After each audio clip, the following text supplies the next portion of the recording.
ऊंचा जो चढ़ गया है गिराया न जाएगा, ऊंचा जो चढ़ गया है गिराया न जाएगा, और रिफ़अत की मंजिलों से हटाया न जाएगा। खुद रब्बे कायनात ने रोशन किया जिसे, फूंकों से वो चिराग बुझाया न जाएगा, फूंकों से वो चिराग बुझाया न जाएगा। क्या बात है कि हस्ती मिटती नहीं हमारी, 100 बार कर चुका है तो इम्तिहान हमारा। हजरात, यकीनन हमारी और आपकी हिदायत के लिए अल्लाह ने दुनिया की सबसे अजीम किताब है। जमाना जहां आज तरक्की कर रहा है, कुरान ने 1450 बरस पहले उसकी राह दिखा दी। दुनिया में हर उलूम के लिए अलग अलग किताबें लिखी गई हैं, मगर तन्हा एक किताब जिसमें सारे उलूम मौजूद हों उसे कुरान कहा जाता है। दुनिया में जितनी किताबें हैं वो सिर्फ जिंदों के लिए हैं। कुरान वाहिद किताब है जो जिंदों के लिए भी है और मुर्दों के लिए भी है। जिंदा पढ़े तो हिंदुस्तान में कामयाब, और मुर्दों के नाम से पढ़ दीजिए तो कब्रिस्तान में कामयाब। दुनिया में जितनी किताबें हैं ये पैदाइश से लेकर मौत तक काम आने वाली हैं, और कुरान मैदान महशर में काम आने वाली किताब है। इसलिए कुरान से दोस्ती रखिए, कुरान से प्यार कीजिए, कुरान से मोहब्बत कीजिए, कुरान को मोहब्बत से पढ़िए। कुरान आपको जीना सिखाता है, कुरान आपको चलना सिखाता है, कुरान आपको माँ बाप का अदब सिखाता है, कुरान आपको बुराइयों से बचाता है, कुरान आपको शराब जना जुआ से बचने की तलकीन करता है। लेकिन अफसोस, दुनिया की सारी किताबों को पढ़ने के लिए हमारे पास फुर्सत है, मगर कुरान को पढ़ने और समझने के लिए हमारे पास फुर्सत, बोलिए गलत बोल रहा हूं तो, है ना। डॉक्टर वो क्या कहा था किसी ने कि नज़ामे मैं कदा इस कदर बिगड़ा हुआ है साकी, उसी को जाम मिलता है जिसे पीना नहीं आता। नज़ामे मैं कदा इस कदर बिगड़ा हुआ है साकी, उसी को जाम मिलता है जिसे पीना नहीं आता। कुरान ने कहा कामयाब वो नहीं जिसके पास बिल्डिंगें हैं, कामयाब वो नहीं जिसके पास दौलतें हैं, कामयाब वो नहीं जिसके पास मर्सिडीज कार है, कामयाब वो नहीं कि जिसके पास बहुत बड़ी बड़ी फार्चूनर गाड़ियां हैं, बहुत ज़मीनों जायदाद है। ऐ कुरान बता कामयाब कौन है। कुरान कहता है कद अफलहा मन तज़क्का, तहकीक के कामयाब हो गया, फलाह पा गया वो शख्स जिसने अपने आप को गुनाहों से साफ सुथरा कर लिया, जिसने अपने आप को बुराइयों से बचा लिया, जो समाज का एक अच्छा व्यक्ति और इंसान बन गया। शराबी था तौबा करके नमाजी बन गया, जुआरी था तौबा करके समाज का अच्छा इंसान बन गया, नशा करता था तौबा करके अल्लाह का नेक बंदा बन गया, बुराइयों में मुब्तला रहता था तौबा करके खुदा का नेक बंदा बन गया, बेहयाई और बुराई में मुलव्विस रहता था तौबा करके खुदा का नेक बंदा बन गया। अल्लाह के नबी इरशाद फरमाते हैं तौबा करने में ताखीर मत करो, अत्ताइबु मिनज़्ज़म्बि कमन ला ज़नब लह, जिसने अपनी गुनाहों से तौबा कर लिया ऐसा है जैसे उसने कोई गुनाह ही नहीं किया। आज अल्लाह हमें तौबा की तौफीक अता फरमाए। दुनिया में इंसान गुनाह बहुत करता है। एक नौजवान, इसे आला हजरत ने अल-मलफूज शरीफ में नकल किया कि एक नौजवान मुस्तफ़ा करीम सल्लल्लाहु अलैहि वसल्लम की बारगाह में हाजिर हुआ और उसने गुनाह की इजाजत मांगी। कहा या रसूल अल्लाह, मुझे फला लड़की के साथ जना की इजाजत दी जाए। सहाबे कराम की तलवारें निकल गई। आका करीम ने कहा मेरे सहाबा ठहरो, तुम किस पे तलवारें उठा रहे हो। कहा आका इसकी इतनी जुर्रत, आपसे जना की इजाजत मांगने आया है। आका करीम फरमाते हैं इसे मेरे करीब आने दो। इंसान बुरा नहीं होता बल्कि गलत माहौल उसे बुरा बना देता। इंसान जिस माहौल में परवरिश पाएगा, जिस माहौल में रहेगा, अच्छों की सोहबत में रहेगा अच्छा बन जाएगा, बुरों की सोहबत में रहेगा बुरा बन जाएगा, नाचने वालों की सोहबत में रहेगा नाचने लगेगा, जुआरियों की सोहबत में रहेगा जुआ खेलने लगेगा, सट्टाबाजों की सोहबत में रहेगा सट्टा लगाने लगेगा, दलालों की सोहबत में रहेगा दलाली करने लगेगा, आलिमों की सोहबत में, नमाजियों की सोहबत में रहेगा दाढ़ी रखकर नमाज पढ़ने वाला बन जाएगा। साहब ये सारी मिसालें, यही वजह है कुरान ने कहा या अय्युहल्लज़ीना आमनुत्तकुल्लाह व कूनू मअस्सादिकीन, ऐ ईमान वालो अल्लाह से डरो और सच्चों के साथ हो जाओ, है ना। कहा साथी सच्चों को बनाओ, अच्छों को बनाओ, नेक को बनाओ। कहीं बैठो तो देख लो जहाँ बैठ रहे हैं ये जगह अच्छी है कि नहीं, जिनके यहाँ रिश्ता कर रहे हैं ये लोग अच्छे हैं कि नहीं, जिनसे मैं दोस्ती कर रहा हूँ वो दोस्त अच्छा है कि नहीं है, जिनसे मैं मोहब्बत कर रहा हूँ वो लोग अच्छे हैं कि नहीं है। इसलिए याद रखें अच्छों के लिए अच्छी चीज़ें हैं और बुरों के लिए बुरी चीज़ें हैं। कुरान ने कहा कामयाबी चाहते हो तो अपने आप को अच्छा कर लो, नफ्स को गुनाहों से दूर रखो। नौजवान अर्ज गुजार हुआ या रसूल अल्लाह मुझे जना की इजाजत चाहिए। साहबा ने तलवारें खींच ली, मुस्तफा करीम ने नौजवान को करीब बुलाया, करीब बैठाया और उसके सीने पे अपना दस्ते मुबारक रखा और कहा ऐ नौजवान बता तू किससे जना की इजाजत मांग रहा है, जिस काम की तू इजाजत मांग रहा है क्या वो काम तू अपनी बहन के साथ कर सकता है, क्या तू वो काम अपनी बेटी और माँ के साथ कर सकता है। नौजवान समझ गया, आंखों में आंसुओं के कतरात आ गए, बोला या रसूल अल्लाह ये काम तो अपनी बहन के साथ मैं नहीं कर सकता, ये काम तो अपनी माँ के साथ नहीं कर सकता, ये काम तो अपनी बेटी के साथ नहीं कर सकता। सरकार फरमाते हैं जो काम तू अपनी बहन के साथ नहीं कर सकता वो काम दूसरे की बहन के साथ कैसे कर सकता है, जो काम तू अपनी माँ के साथ नहीं कर सकता वो काम दूसरे की माँ के साथ कैसे कर सकता है। लोग सिर्फ अपनी माँ को माँ कहते हैं मगर ये आमेना के लाल हैं जिन्होंने 1450 बरस पहले एक गुनहगार को अपनी दरसगाह में बैठा कर सिखाया कि जैसे तेरी माँ माँ है वैसे दूसरों की माँ भी माँ है, जैसे तेरी बहन बहन है दूसरों की बहन भी बहन है, जैसे तेरी बेटी बेटी है दूसरों की बेटी भी बेटी है। आज हिंदुस्तान में जिस तरीके से सामूहिक दुष्कर्म या औरतों के इज्जत लूटने के मामलात सामने आ रहे हैं, अगर सारे पूरे हिंदुस्तान के नौजवान सिर्फ ये जान जाएं, सरकार की इस तालीम को जान जाएं कि जैसे मेरी बहन की इज्जत है वैसे दूसरे बहन की भी इज्जत है, जैसे मेरी माँ की इज्जत है वैसे दूसरे की माँ की भी इज्जत है, तो लोग इज्जत लूटने वाले नहीं बल्कि इज्जतों की हिफाजत करने वाले बन जाए, है ना, इज्जतों की हिफाजत करने वाले बन जाएंगे। शर्त यह है कि दामने मुस्तफ़ा हमारे हाथों में, है ना। कहा डॉक्टर इकबाल ने तरीके मुस्तफ़ा को छोड़ना है वजह बर्बादी, इसी से कौम दुनिया में हुई बेइक़्तिदार अपनी। मेरी कौम के शहजादों सरकार के दामने मोहब्बत को थामिए, अपनी माँ की भी कदर कीजिए, दूसरों की माँ की भी कदर कीजिए, अपने बीवी बच्चों की भी इज्जत कीजिए, दूसरों के बीवी बच्चों की भी इज्जत कीजिए, अपनी बहन की भी इज्जत कीजिए, दूसरों की बहन की भी इज्जत कीजिए। दुनिया में गुनाह तो इंसान बहुत करता है मगर कुछ गुनाह वो है जिनकी सजाएं आखिरत में अल्लाह इंतजार करता है बंदा तौबा कर ले, मगर कुछ गुनाह ऐसे हैं जिनकी सजा अल्लाह दुनिया में देता है। उन गुनाहों में से एक गुनाह ये है कि बंदा अगर माँ बाप का नाफरमान हो जाए तो उसकी सजा दुनिया में भी मिलती है और आखिरत में भी मिलती है, आखिरत में भी मिलती है।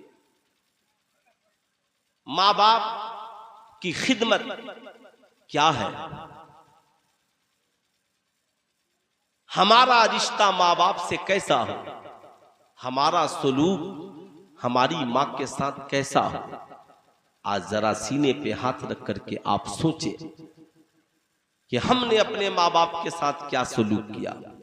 आज 99% औलादें ऐसी हैं कि माँ बाप जिंदा हो तो खिदमत नहीं करती और मरने के बाद उनके नाम पे पूरे गांव को खाना खिलाती। बाप अस्पताल में दवा की 2 घूंट के लिए तरस के मर जाता है, माँ एक अच्छे कपड़े के लिए तरस के मर जाती है, मगर वही माँ बाप जब इंतकाल कर जाते हैं तो उसके नाम पे लाखों के कपड़े गरीबों में तकसीम किए जाते हैं। मैं कहता हूँ बेशक ये भी ईसाले सवाब और ये भी मरने के बाद माँ बाप की खिदमत है, मगर इसका मतलब ये नहीं कि दुनिया में ही हम माँ बाप को नाराज करके अपने लिए जहन्नम हासिल कर ले। नहीं, माँ बाप को राजी रखिए। माँ बाप को राजी किए बगैर ना हमारी इबादतें कबूल होंगी, ना हमारी रियाजतें कबूल होंगी, ना हमारे कोई अमाल सालिहा कबूल होंगे। हम जिस मुल्क में रहते हैं इस मुल्क को हजरत ख्वाजा गरीब नवाज का मुल्क कहा जाता है। साहब, हम वलियों से प्यार करने वाले हैं, हम वलियों से मोहब्बत करने वाले हैं। हजरत ख्वाजा गरीब नवाज के वालिदे गिरामी का नाम हजरत ख्वाजा गयासुद्दीन हसन है। हजरत ख्वाजा गयासुद्दीन हसन जब मुअज्जिन आजान देता तो जब आजान सुन लेते तो बावजू होते और बावजू होकर सबसे पहले अपनी मुकद्दस माँ की बारगाह में हाजिरी देते, सलाम करते, सलाम करके अर्ज़गुज़ार होते, अम्मा जी आप मुझसे राजी हैं, आप मुझसे खुश हैं। माँ मुस्कुरा कर कहती, बेटा मेरी तो दुआ है हर माँ को अल्लाह तुझ जैसी औलाद अता कर दे ताकि हर माँ की जिंदगी खुशहाल हो जाए, हर माँ की जिंदगी खुशहाल हो जाए, हर बेटा माँ की खिदमत करने वाला बन जाए। याद रखिएगा, हम कामयाबी के लिए जगह जगह भागते हैं, बेशक भागिए, स्कूल में पढ़िए, कॉलेज में पढ़िए, डिग्रियां हासिल कीजिए, आलिम मौलाना मुफ्ती सब बनिए, मगर माँ बाप की दुआएं लेकर जाइए ताकि कामयाबी पे मोहर लग जाए। हजरत मूसा अलैहिस्सलाम जब माँ वालिदा के इंतकाल के बाद रब के से हम कलाम होने के लिए कोहे तूर पर गए, रब ने कहा मूसा संभल के आना। हजरत मूसा को कौन कह रहा है संभल कर आना? वो जो मालिको मुख्तार है, वो जो रब्बे कायनात है, वो कह रहा है जो कुन कह दे तो सारी दुनिया पैदा हो जाए, वो कह रहा है जो माँ के पेट में बच्चों को रिज़्क देता है, वो कह रहा है जिसकी मर्जी के बगैर एक पत्ता नहीं हिल सकता, वो रब कह रहा है मूसा संभल के आना। हजरत मूसा हैरान हो गए, मौला तुझसे हम कलाम होने आ रहा हूं, जो तेरा हो गया सारी दुनिया उसकी हो गई। रब फरमाता है, ये मूसा याद रखना इसलिए संभल कर आ कि आज से पहले जब तू मुझसे हम कलाम होने के लिए तूर पर आता था तो तेरे पीछे तेरी माँ दुआ करती थी, आज तेरी माँ का इंतकाल हो गया, अब तेरे पीछे दुआ करने वाली तेरी माँ नहीं रही। हजरात मैं कहना चाहूंगा, हजरत मूसा खुदा से मिलने जा रहे हैं, कामयाबी ही कामयाबी है, नबी है, नबी मुस्तजाबुद दावात होते हैं, अंबिया मासूम अनिल खता होते हैं, फिर भी माँ की दुआएं उन्हें मिल रही हैं। हम साहब तो हम थोड़ी सी दौलत कमा लिए, थोड़ा पढ़ लिख लिए, समझते हैं माँ क्या है, बाप क्या है। आज लोग सिर्फ ये समझते हैं कि बाप ने दौलत नहीं दी, बाप ने जमीन नहीं दी, बाप ने जायदाद नहीं दी। मैं कहता हूं यार, बाप ने दौलत नहीं दी मगर पूरी जिंदगी तेरी मोहब्बत में खपा दी, पूरी जिंदगी तेरी मोहब्बत में कुर्बान कर दी। हर माँ बाप अपनी हैसियत के मुताबिक अपनी औलाद पे पूरी जिंदगी कुर्बान कर देते हैं, उनकी यही कुर्बानी कम नहीं है। इसलिए याद रखना, माँ बाप से दौलत का तलबगार न होना, माँ बाप से जमीन जायदाद के तलबगार न होना, बल्कि माँ बाप से दुआओं के तलबगार रहना। मेरी माँ मेरे लिए दुआ कर दे, वो दुआ जो मूसा की माँ ने मूसा के लिए की थी। अल्लाह अल्लाह, ये कौन है? हजरत ख्वाजा गरीब नवाज के वालिदे गिरामी माँ के पास गया, अम्मा जी आप मुझसे राजी हैं? माँ मुस्कुराती है, कहती है बेटा मेरी तो दुआ है कि अल्लाह हर माँ को तुझ जैसी औलाद अता कर दे। ए बेटा बता क्या बात है? अम्मा जी अजान हो गई है, मस्जिद जाना है। और रब फरमाता है, अल्लाह के नबी फरमाते हैं, अल्लाह के नबी फरमाते हैं कि जिस शख्स से उसके माँ और बाप राजी नहीं होते उससे अल्लाह और उसका रसूल भी राजी नहीं होते। इसलिए जब आप राजी हो जाएं तब मैं मस्जिद में जाऊं, वरना याद रखें काबे का 7 चक्कर लगा ले, मदीने में जाकर सरकार की बारगाह में हाजिरी लगा ले, लेकिन जब तक माँ बाप राजी नहीं होंगे न उधर हाजिरी कबूल होगी न उधर तवाफ मकबूल होगा।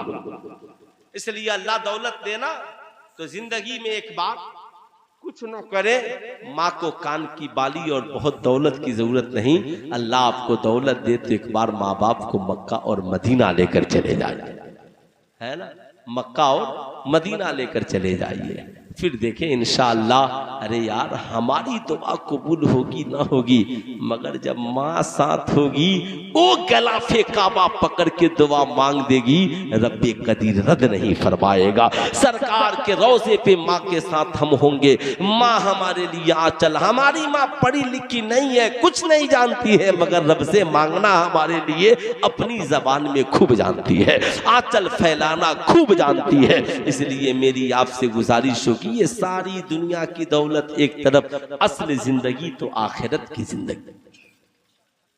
माँ बाप की खिदमत को अपने ऊपर लाजिम कर ले। माँ भी कैसी थी, आज की माओं की तरह नहीं, है ना, कि बेटे को मोबाइल दे दिया, गाना सुन रहा है और ये साहब अपने काम में मशगूल है। याद रखिए, जैसा कहिएगा औलादें वैसी ही होंगी। अब आपके ऊपर है, माँ बाप के ऊपर। क्या कहा कुरान ने, माँ बाप की कितनी बड़ी जिम्मेदारी है। कभी आप कुरान पढ़े तब ना समझे।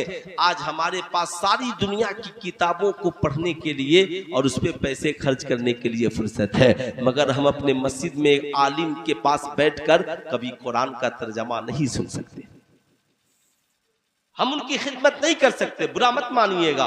हम लोग क्या करते हैं, जलसे बहुत कराते हैं, मिलाद बहुत कराते हैं। अगर गांव में 100 मिलाद हुए, सुने 100 मिलाद हुए, 100 मिलाद, तो अगर कम भी खर्च हुआ, अगर 10-10 हजार रुपए भी खर्च हुए 100 मिलाद की महफिल में, तो 10 लाख रुपए एक साल में हम मिलाद की महफिल में खर्च करते हैं। आप अपने इमाम साहब से कहिए, हजरत आज मेरी वालदा मरहुमा के इसाले सवाब की महफिल है, आज मैं चाहता हूं कि कुरान का कुछ दर्स मस्जिद में आज मेरी माँ के नाम पे कर दे। उन आयतों का तर्जमा सुना दे कुरान खोलकर, जिसमें माँ की खिदमत का हुक्म है, माँ बाप की जिम्मेदारी का हुक्म है, और फिर उसके बाद कहे हुजूर ये नजराना कबूल करे। आप अपने इमाम की दावत करें अपने घर पर। संडे के दिन जब बच्चे रहते हो, इमाम साहब आज मैं चाहता हूं कि हमें भी वजू करने का तरीका सिखा दें और हमारी औलादों को भी वजू करने का तरीका सिखा दें।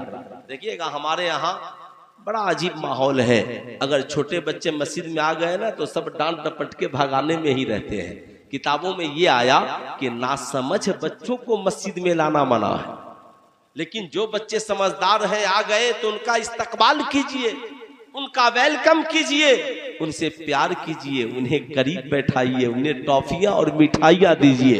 कहिए बेटा टेंशन न लो, आ गए हो, आज जुमा में आए हो, 5 वक्त नमाज पढ़ने आना, खुदा की बारगाह में 5 वक्त सत्सवर करके आना, टेंशन मत लो, जितनी बार आओगे हम तुझे टॉफी देंगे।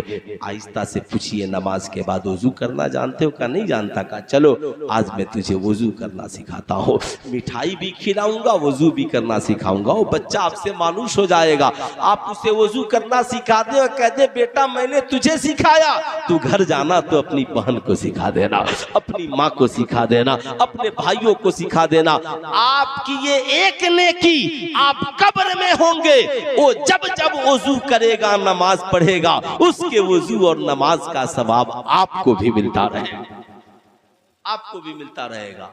हम तो इस्तेमाल नहीं न कर पाते हैं, हमारे पास सारा सिस्टम मौजूद है, मगर हम उसका इस्तेमाल बोले कर पाते हैं। दुआ के लिए माँ है मगर इस्तेमाल नहीं कर पाते, गरीबी भगाने के लिए गरीबों की दावत है मगर हम उसका इस्तेमाल नहीं कर पाते। साहब हमारे पास जिहालत दूर करने के लिए हमारे पास आलिम है, इमाम है, मास्टर है, टीचर है, हम उनका सही इस्तेमाल नहीं कर पाते।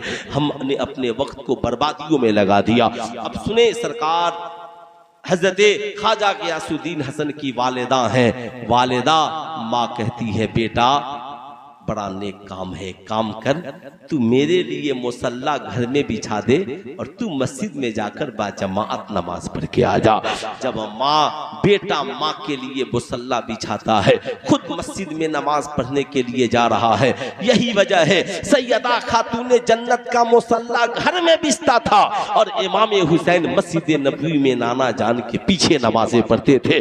जमाने की निगाहों ने देखा जब माँ भी नमाजी और बेटा भी नमाजी राजी तो करबला में इमाम हुसैन सजदे की आबरू बन करके उभर जाते हैं। साहब ये तारीख शाहिद है। माँ इतनी नेक, अल्लाह अल्लाह, जरा सा सोचे। हजरत ख्वाजा गियासुद्दीन हसन की वालदा का मुसल्ला बिछा दुआ करते, मौला मेरा बेटा तेरी बारगाह में सजदा करने जा रहा है, उसके सजदे को कबूल कर लेना, उसके कयाम को कबूल कर लेना। हजरत ख्वाजा गियासुद्दीन हसन जब मस्जिद को जाने लगे, रास्ते में दोस्तों ने कलाइयां थाम ली और थाम कर कहा, नौजवान मेरे दोस्त बता, हम वजू करके सीधे मस्जिद को जाते हैं और आप सबसे पहले अपनी माँ के पास जाते हैं, राज क्या है? हजरत ख्वाजा गियासुद्दीन हसन ने कहा, सुनो, मैंने सरकार की एक हदीस का मुताला किया जिसमें सरकार ने इरशाद फरमाया कि जिस शख्स के माँ बाप राजी नहीं होते उससे अल्लाह और उसका रसूल भी राजी नहीं होता।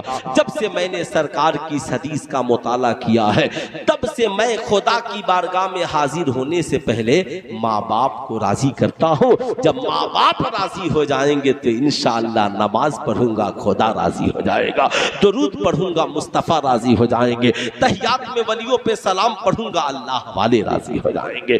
तो माँ बाप की बड़ी जिम्मेदारी। अल्लाह ने कुरान में कहा, या अय्युहल्लज़ीना आमनू कू अनफुसकुम व अहलीकुम नारा, ऐ ईमान वालों, अपने आप को, अपने घर वालों को, घर वाले कौन है?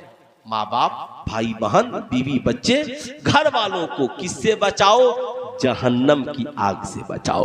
कोरोना से तो हम बचाने की तदबीर करते हैं, साहब बीमारियों से बचाने की तदबीर करते हैं, मगर जहन्नम की आग बड़ी सख्त है, जहन्नम की आग से बचाओ। साहब आला हजरत ने लिखा, अल्लाह क्या जहन्नम अब भी न सर्द होगा।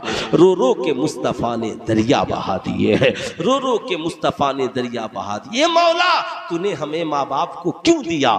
तो अल्लाह के नबी अल्लाह अल्लाह मस्जिद नबवी के मिंबर पे चल रहे हैं। जिब्रील अमीन 3 कलेमात इरशाद फरमाते हैं। उन कलेमात में से एक कलमा ये भी है, या रसूल अल्लाह, गुब्बार आलूद हो उसकी नाक, उसकी दुनिया खराब हो जाए। या रसूल अल्लाह, जो माँ बाप को बुढ़ापे में पाए और उनकी खिदमत करके जन्नत हासिल न करे।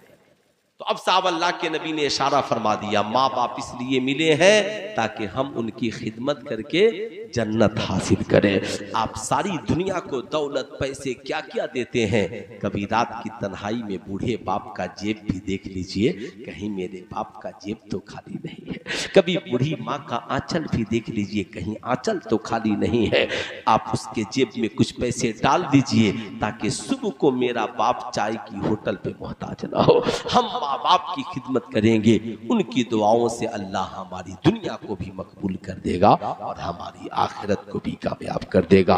उसी मोहब्बत की ये कड़ी है, मौलाना अब्दुल रहीम साहब ने अपने वालिदे बुजुर्गवार की याद में इस अजीम शान बज़्म मोहब्बत को सजाया है। मालिक मौला उन्हें करवट करवट जन्नत नसीब अता फरमाए और हम सभी को वालिदैन की खिदमत की तौफीक अता फरमाए, गुनाहों से बचने की तौफीक अता फरमाए, अपने माँ बाप की तरह दूसरे के माँ बाप की भी कदर की तौफीक अता फरमाए।